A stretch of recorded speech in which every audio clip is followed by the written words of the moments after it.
Hola amigos, bienvenidos una vez más a Balón Dominado y hoy siempre que Alberto Vegue saca un artículo que es uno más lindo que el otro, son espectaculares, siempre tratamos de hacer un video para adornarlo con anécdotas, con circunstancias y el artículo de ayer fue el de Rubén Cano, este argentino que luego jugó para la selección española y el Atlético de Madrid que tiene mucho color, muchas historias ricas por contar. Así que ya mismo le doy paso a Fernando Martínez Vela, gran compañero aquí, y bueno, Alberto, al autor de este gran artículo. Hola Fer, hola Alberto, ¿cómo están? Buenas, ¿qué tal? Amigos de Balón Dominado, muy buenas noches. Lo digo siempre, sigo siendo pesado. El mejor canal de fútbol del mundo, motivo por el cual hay que suscribirse. Sí, sí, ya estamos ahí cerquita de los 900 seguidores, así que suscríbanse que vamos camino a los 1000. Y bueno, Alberto, empiezo disparando la primera pregunta. ¿Qué te motivó a escribir de Rubén Cano y cómo fuiste recopilando estas historias que son muy ricas, verdaderamente? Pues mira, todo empezó porque hablando con un conocido, bastante más joven que yo, evidentemente, pues, y que es además atletista, pues empezamos a hablar de los jugadores y yo le hablé de Rubén Cano. Y me dice, ¿quién es ese? Y digo, ¿cómo? ¿Que no sabes quién es Rubén Cano? Joder, y me sentó mal, Claro. porque Rubén Cano, pues bueno, pues no ha sido Messi ni ha sido Di Stéfano, pero ha sido un jugador muy importante en general para el fútbol español y en particular para el Atlético de Madrid. Y entonces dije, bueno, voy a ver si me meto un poco a ver cómo está el tema de Rubén Cano, escribir un poquito en la historia de Rubén Cano y bueno, y poderla presentar en balón dominado, que es lo que hice. Me ha sido muy interesante. Además, un jugador, yo lo he visto jugar, ha sido un jugador que a mí me gustaba, a mí me gustaba. Como te digo, no ha sido un Messi, pero en su día fue muy importante. Y bueno, y yo creo que es una apreciación personal que tengo. Creo que no ha tenido a posteriori el reconocimiento que yo creo que se le debía. Porque, bueno, pues por muchas razones, como digo ahí, porque ha sido uno de los goleadores más importantes que ha tenido el Atleti. De hecho, ocupa el puesto número 13 en solo 6 temporadas en goleadores, en el Atleti, puesto número 13. Pero bueno, que puede alcanzar o puede estar entre los 10 primeros si miramos los goles por partido y el porcentaje de goles que marca en cada partido, etcétera. O sea, que creo que de todos los jugadores que ha tenido el Atleti, que ha tenido cientos y cientos y cientos, que esté uno de ellos en la posición décima es importante. Y luego, pues, también importantísimo, porque fue el quien nos metió en el Mundial de Argentina 78 en la batalla de Belgrado. Sí, sí, sí, Porque sí. fue eso. Y Ahora eso luego fue lo que me decidió un poco a escribir sobre él. perfecto, perfecto. Fer, si para los más jóvenes que nos están viendo, podemos trazar alguna similitud, cómo juega Rubén Cano, parecido a algún jugador actual. A ver, yo creo que esos futbolistas ya no existen. Primero que hoy no entrarían por los ojos. Imagínate la estampa de este mendocino oscuro de piel, pelo chuzo, medias bajas, un poquito encorvado. Sí, sí. eh, Bien, entonces, estamos hablando de una estampa de un fútbol de otra época, pero como bien decía Alberto, un futbolista importantísimo, muy eficaz y con un sentido del gol muy afilado. Yo lo he visto jugar mucho a Rubén Cano y aprovecho la coyuntura que nos tiró Alberto porque ese partido, la batalla de Belgrado, que yo lo comenté íntegro en la pandemia, merece que le hagamos un programa especial. Aparte, ese partido yo se lo pondría a la gente que compara a Messi con Maradona, por ejemplo. O sea, yo creo que, por ejemplo, los jugadores, Vinicius lo metes ese día en el Maracaná de Belgrado y termina paralítico. Bien, o sea, y ese gol de Rubén Cano fue muy importante porque España llevaba muchísimos años sin ir a un mundial. Que eso era un desprestigio para el fútbol español brutal. Y además que España en ese partido iba como víctima. Iba como víctima porque 4 años antes no fue el Mundial de Alemania, perdiendo el último partido con Yugoslavia con aquel famoso gol de Katalinski.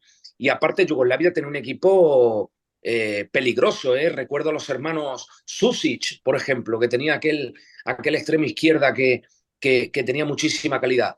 Pero claro, los yugoslavos plantearon un partido muy violento y aquel gol en semifallo de Rubén Cano a pase de Cardeñosa, previa genialidad de Juanito, metió a España en el Mundial de Argentina y con lo cual fue un gol histórico e importantísimo a la vez. Sí, sí, tal cual. Bueno, ya que nos metemos ahí en la batalla de Belgrado, eh, es imposible soslayar, ¿no? Que era otro fútbol, ¿no? Se jugaba con mucha violencia, con un arbitraje permisivo. A partir del artículo vi un compacto del partido y me parece que Pirri sufre una entrada fuerte a los 2 segundos, o sea, a los dos Sí, sí, segundos, sí, sí. cosa que año 2024 eso sería inadmisible, ¿no? Que era un fútbol muchísimo más duro y ahí los talentosos podían sobresalir aún. Mira, y a los 14 se tuvo que retirar Pirri Sí, lesionado, ¿eh? sí, sí, sí, sí, sí. Y No, así perdona, hablando, me a va a los recordar 7 Herman, si me permitís, dice, gol en falle, de verdad, porque yo creo que le dio con la espinilla. Por eso digo Sí. yo, a la remanguillé, le dio como le dio. Y muchas veces, a lo mejor hablando con amigos y demás, dice, joder, es que fue un gol de churro. Y yo digo, no, no, no, no, vamos a ver. Es un balón que te viene, desde la línea de fondo, eh, y yo creo que Rubén Cano tenía un ojo en el balón y en el otro en el hachazo que le iba a pegar el defensa yugoslavo, porque repartían todo menos rosas. Con lo Total. cual, bastante tuvo el pobre hombre que le dio y metió el gol, ¿eh? Porque El centro es espectacular de Cardeñosa. Vendrón, el Cardeñosa ahí bueno, fue tremendo. Y el pase, porque Juanito, el balón lo roba Asensio, o lo coge Asensi, se lo pasa a Juanito y Juanito Sí, mete el tío a la línea de fondo, una sí, especie sí, de sí. diagonal. Y yo creía que no iba a llegar, cuando lo vi y lo he visto después, efectivamente, yo creía que no iba a llegar Cardeñosa. Además, llega casi, casi. Y bueno, yo creo que centra bien, centra como puede. Y como decía hace un instante, y el pobre Roncano la da con un ojo mirando a balón y con otro mirando a Yugoslavo que venía a atizarle. Vamos, es que... Pero bueno, fueron, ya te digo, después de 12 años, España pudo ir al Mundial de Argentina o Tal asistir a cual. un Mundial. Sí, y en el Mundial de Argentina, le pregunto a los dos, creo que Fer también comentó los partidos del Mundial. Rubén Cano juega de titular el primer partido contra Austria. España pierde 2-1 en cancha de Vélez. Y luego ya Ladislao Kubala no lo coloca ni un minuto. ¿Creen que lo responsabilizó de la derrota y no lo tuvo más en cuenta por algún motivo? Te pregunto, yo, Fer. yo creo que fue más un tema táctico. Tú fíjate que después enfrentó a equipos contra los cuales España tenía que jugar más resguardada. Y fíjate que recuerdo perfectamente que tiró a Juanito más atrás. Creo que fue en el partido contra Suecia, si no recuerdo mal, que fue el partido aquel del paradón de Miguel Ángel, que nos dejó hace poquito. Y yo creo que fue más un ajuste táctico. A mí me consta que Rubén Cano era un jugador muy valorado por Laszlo Kubala, entre otras cosas porque voy a apuntar un detalle que muy poca gente sabe.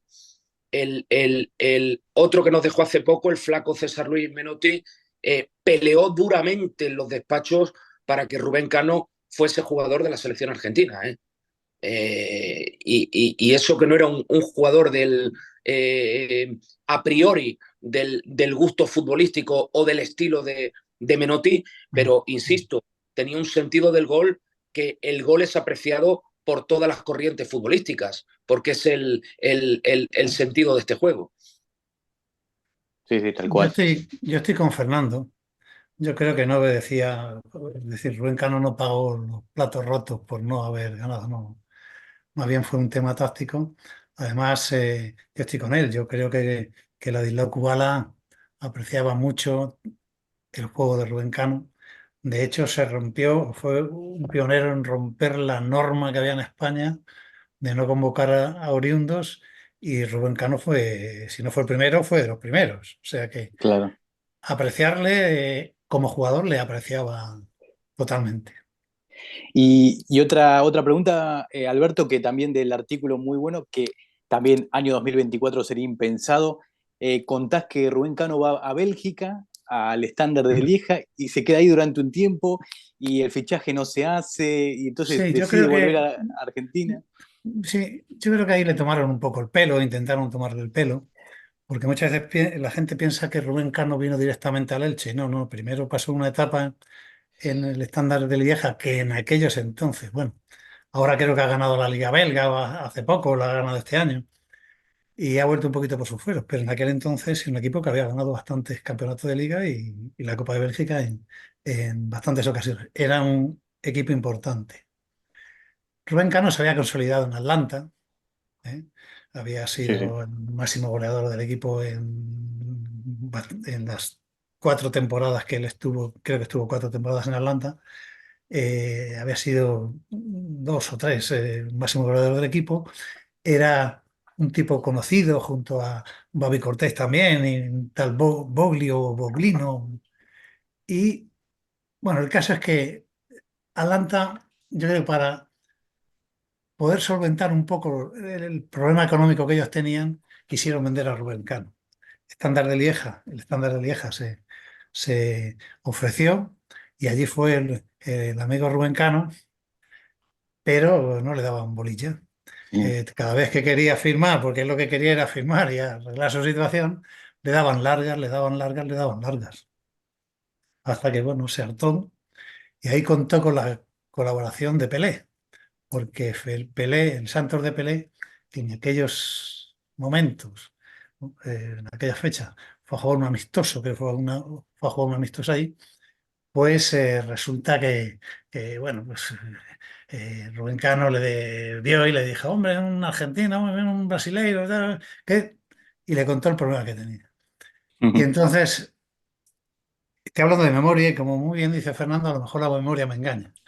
Pero creo que Pelé le dijo, mira, diles a esta gente, como se han querido reír de ti, que si juegas te van a dejar suspendido 2 meses, que te den la plata de los 2 meses que te vas a tirar de suspensión, la agarras y te vas. Y es lo que hizo Rubén Cano.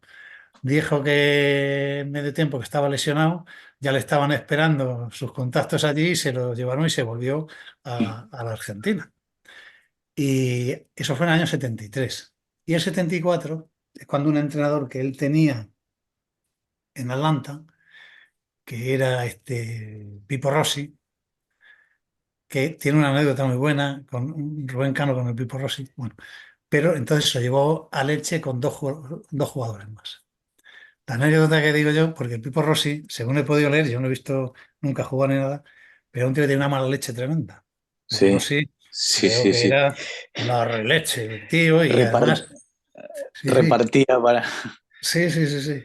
Y además era un tío que era un déspota. En fin, él estaba por encima de un poco del bien y del mal. Bueno, entonces en un partido en la Romareda del Elche con el Zaragoza, parece ser que Rubén Cano no daba pie con bola. Y el Pipo Rossi, venga a meterle, venga a meterle, venga a meterle caña. Y mira por dónde mete un gol Rubén Cano.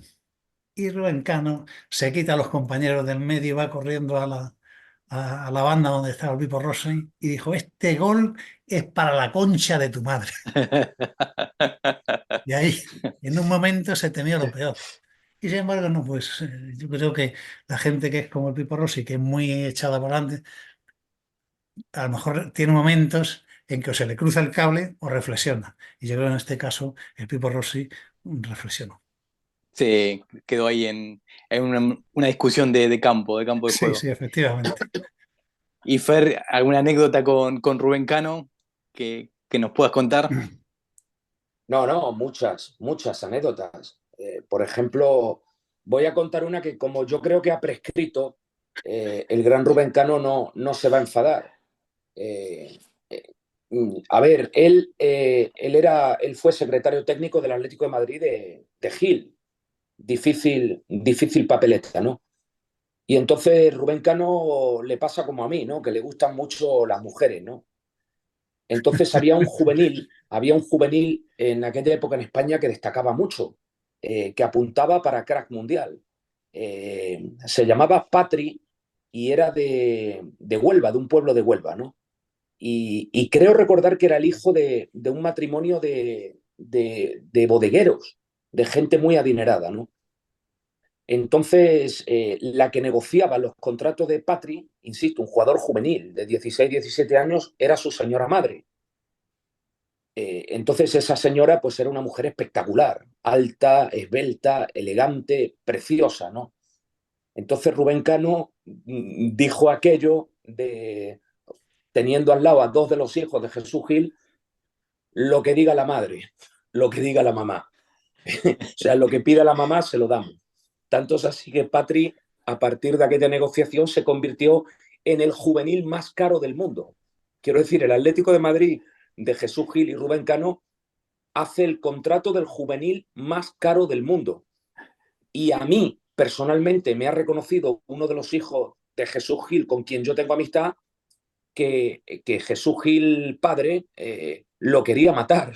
Lo quería matar. Dice, este está loco. Dice, le ha firmado no sé cuántos millones de pesetas porque le gusta a la madre. Dice, lo mato, lo mato. Bien. Entonces, además yo recuerdo ir a Boadilla del Monte a ver entrenamientos del Atlético de Madrid con el gran Julio Prieto y estar esa estampa de Rubén Cano que siempre vestía de marrón claro, llevaba una chaqueta marrón y un pantalón y él se sentaba en un árbol solo a ver el entrenamiento, ¿no? Y era una estampa muy, muy, muy particular, ¿no? Y hay otra anécdota, la cuento rápido, otra anécdota, la cuento rápido. Él fue el secretario técnico del Atlético de Madrid en una etapa muy convulsa, era cuando Jesús Gil era capaz de cambiar de entrenador 9 veces en una temporada, ¿no? Entonces Rubén Cano pues traía a los entrenadores, recomendaba a los entrenadores que él conocía, ¿no? Y en una temporada puso a varios entrenadores argentinos. Creo recordar que fue la 92-93 que estuvo Iselín Santos Ovejero como interino. Terminó la temporada Cacho Heredia porque nadie quería entrenar al Atlético de Madrid porque Gil se metía en las alineaciones y en el medio de esa temporada trajo al gran Pastoriza, leyenda de Independiente, que Pastoriza dimitió porque decía que Gil le quería hacer las alineaciones, ¿no? Pero es que ese dúo Rubén Cano Pastoriza deciden traerse a un medio centro de Boca Junior, Gustavo se acordará, a Villarreal. José Luis Villarreal, así es. José Luis Villarreal, claro. ¿Qué sucede? Que José Luis Villarreal jugaba en la posición de un tal Bernardo Suster. Bien, entonces llega este Villarreal al entrenamiento y cuando termina el entrenamiento en Boadilla, Suster llama a los periodistas en el aparcamiento y dice, si lo veo a Rubén Cano lo mato. Dice, porque a mí nadie me toca el pirindolo. O sea, fue una frase con ese acento alemán. Dice, si lo veo a Rubén Cano, lo mato. A mí nadie me toca el pirindolo. Invito a los espectadores que busquen esta frase histórica en YouTube, ¿no? Bueno, también es que Bernardo Suster tiene un carácter muy particular. Suster que tiene el récord, es de los pocos jugadores que ha jugado en los tres grandes de España, Sí, pero es el único que ha salido de los tres grandes de España bofetadas. Dicho sea de paso, ¿no? tal cual. Pero bueno, eso fue la temporada 92-93 que Rubén Cano pues tuvo varias escaramuzas con varios miembros de la plantilla. Tal cual. Y bueno, como para terminar, Alberto, hablamos fuera de aire, que creemos que vive en Buenos Aires, que está alejado del fútbol, ¿no? Que está viviendo una vida tranquilo aquí en Argentina, ¿no? Lejos Sí, de las fotos. sí, yo creo que él vive por Palermo y que está totalmente, bueno, él verá partidos y demás, pero que ya no tiene ninguna responsabilidad profesional como con el fútbol, ya sea como jugador, como entrenador, como director técnico, como lo que sea. Futbolista, evidentemente no. Tal Y, cual. sí quisiera apuntar una cosa. Hubo en España una controversia cuando se seleccionó a Rubén Cano para la selección española, porque decían que se había jugado en Argentina, que si tal, cosa que no sé si jugó algún amistoso, pero de solteros contra casados, contra algún equipillo, sin nada, nada oficial, con lo cual podía jugar.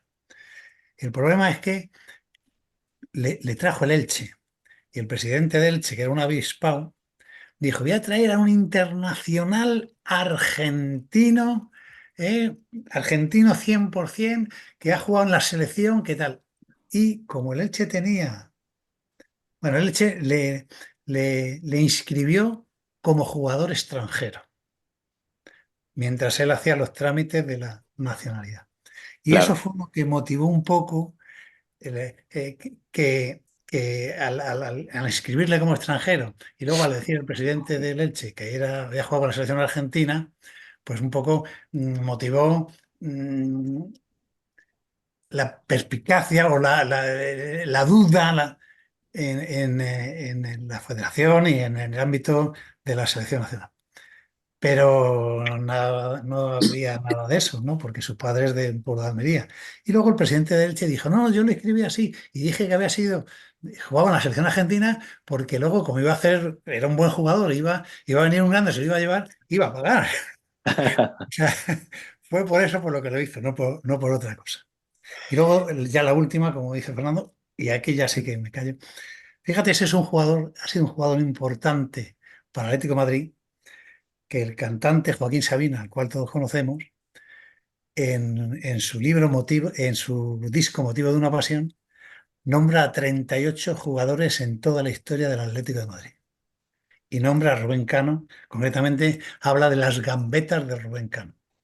Si no es importante Rubén Cano para el Atleti, joder. No, sí, sí, importantísimo. Imagino Mm, que debe tener la plaqueta en el paseo ahí de los mm. campeones ahí en el Metropolitano, porque 98 goles en 6 temporadas, Sí, cuando, sí, cuando en la década del 70 había muchísimos partidos menos que de los que se juegan ahora, así que es un mérito enorme. y la última temporada no hay ni que contarla porque estuvo lesionada, solo metió un gol porque estuvo lesionado gran parte, o sea que no, casi no jugó. Claro, claro, claro. Ujú. Sí, Fer. Apuntar un detalle también, que fue Rubén Cano fue bisagra también en la historia del Atlético de Madrid porque al final de los 70, Juan Carlos el Toto Lorenzo, ídolo en Boca Juniors, dirigía el Atlético de Madrid, que vino recomendado por el gran Jorge Grifa, que en paz descanse, y, y, y el Toto Lorenzo prefería a los jugadores prácticos y eficaces y sólidos en lugar de a los virtuosos del balón, ¿no? Para que me entienda la gente, era más bilardista, tanto es así que el gran periodista Julio César Iglesias lo llegó a llamar, apodar el bandoneón arrabalero, eh, y el Toto Lorenzo toma una decisión trágica para el Atlético de Madrid. Se equivocó, lógicamente, también porque hubo una lesión de promedio y le da la baja a Juanito después de cederlo al Burgos. Y en sus declaraciones dijo, yo es que quiero jugadores de brega que se fajen con los centrales rivales como Rubén Cano. Y lo puso de ejemplo a Rubén Cano. Y antes quise decir, con respecto a la batalla de Belgrado, que me gustaría que con Alberto hiciésemos un programa es increíble ver lo que era el fútbol de antes, porque decíais que creo que fue Pirri el que recibe una patada de cárcel a los 2 segundos, pero es que a los Sí. 7 segundos creo que Juanito el que recibe un puñetazo en la nariz, cuando estaba en el suelo Pirri. Pero si se fijan en un detalle, yo que comenté el partido en la pandemia, 2 miembros del ejército popular yugoslavo le llevan un ramo de flores y un abrigo de bisón al árbitro cuando estaba haciendo el sorteo de campo. O sea, una declaración de intenciones. Y otro detalle de aquel partido que era al gran José María García sentado en el banquillo al lado de Lasli Kubala comentando las incidencias del partido, algo que hoy sería impensable. Que José María García llevaba el anorak naranja, que con su baja estatura dio lugar al apodo del butano, ¿no? Y bueno, mañana empieza la Eurocopa, a ver si hacemos por lo menos la crónica del partido inaugural, del partido de Alemania. Perfecto, perfecto. Sí, sí, ya mismo le obligo prácticamente, le invito a Alberto para que hagamos un video del España-Yugoslavia porque lo Ujú. tiene todo. No lo dejaron dormir la noche anterior, perros dentro del estadio, 100.000 personas en el estadio de Belgrado, 100.000 Y, personas. y España se llevó el cocinero. Tú fíjate cómo nos Sí, fiábamos de sí, los yugoslavos. El el, agua, el Y agua. Y agua. no le dejaba tomar café Kubala ahí en el hotel. No, no, Ujú. es una película ese partido. Es Sí, Era una sí, película. sí. un país muy comunista. Fíjate que ese fue el partido también del botellazo A a Juanito, Juan, tal que lo cual. asiste Ángel Moore, el histórico masajista del, del Barcelona. Y cuento una cosa rápida. Yo, la primera vez que fui a Belgrado, yo estaba loco por ir al Maracaná, recordando aquel partido, y le pido a un taxista que me lleve al Maracaná. Y de pronto me dejan una tapia de 2 metros de altura, llena de pintadas de los ultras de los Deliye, de los héroes, de los ultras de la Estrella Roja. Y le digo, oiga, yo no quiero ver la sede de los ultras, yo quiero ver el Maracaná. Y yo se lo estaba recriminando que me llevase al estadio, el taxista se enfada, se baja del taxi, no hablaba inglés, no hablaba nada, me coge por la solapa, me arrastra hacia una puerta que había unas rejas y el Maracaná estaba hundido en la tierra. O sea, el estadio estaba hacia abajo, cóncavo. Claro, la tapia era la parte de arriba, pero toda la inmensidad del estadio era hacia abajo y era impresionante. Y la Ujú. verdad que me impresionó ver esa perspectiva de arriba abajo desde aquella tapia.